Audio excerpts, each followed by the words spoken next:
তারপরে দিয়া হয়, যেটাকে বাংলায় বলে প্রদীপ, ঠিক আছে। ঘট হয়, করুয়া ঘট হয়, ঠিক আছে। মানে থালা, গ্লাস, বাটি, ঠিক আছে, সব ধরনের আইটেম তৈরি হয় এখানে, ঠিক আছে। এবার যেরকম আমাদের অর্ডার আসবে মার্কেট থেকে, আমরা সেইভাবেই আমরা তৈরি করব, ঠিক আছে। যেটাই আমার স্যাম্পল দেবে সেটাই তৈরি করে দেবো।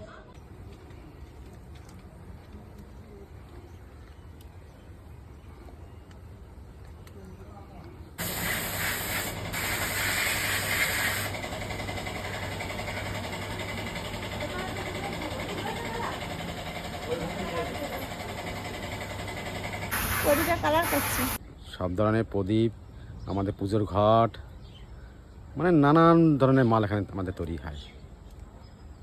আমাদের কাঁচা মাল সেটাকে সাজিয়ে ওটাকে ইট ছাল দিয়ে তারপর ওটা হাতনা দিতে হয় আমাদের মাল শুকানোর জন্য। তারপর আমাদের আস্তে আস্তে ওটাকে ফায়ারিং করতে চালু করতে হয়।